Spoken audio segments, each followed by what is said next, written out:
officials ventured into a deep jungle, investigating several missing persons reported from a nearby city.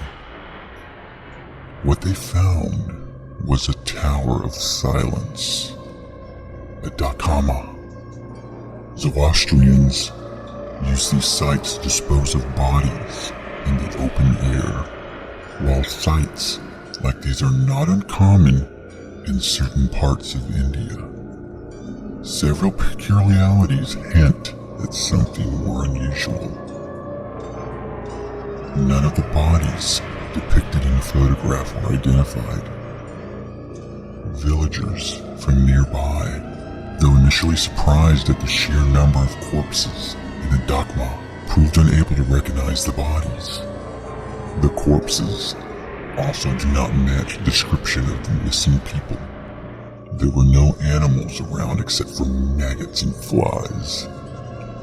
Zoroastrians rely on the birds, for example buzzards, to dispose of the bodies in the belief that they are contributing back to the earth. Officials found the corpse relatively untouched by any sort of animal.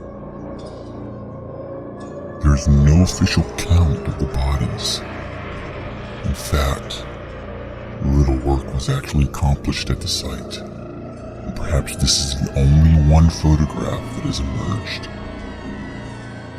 Officials avoided the spot, not only because they felt uneasy looking at it, but for the following as well.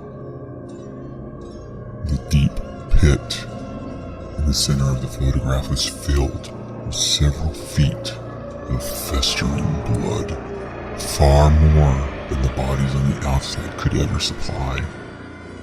The stench was unbearable that many of the officials began to get nauseous when they first approached the dakma. The expedition was ended when a villager accidentally kicked a small bone into the pit, penetrating the coagulated surface of the pool. A massive burst of gas and decomposing blood erupted from the pit, splashing those looking into it, along with the photographer. Those caught in the explosion were immediately sent to the hospital, where they were quarantined for possible infection.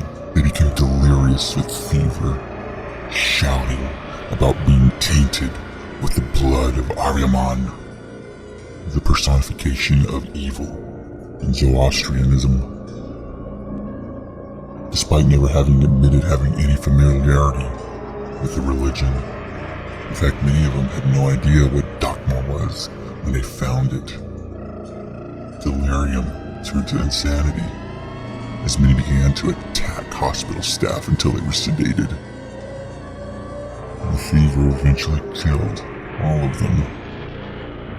When officials returned with hazmat gear the following day, the site was empty. All the bodies had been removed, and astonishingly, the pool of blood in the pit had been drained. All that remained of the incident was this photograph.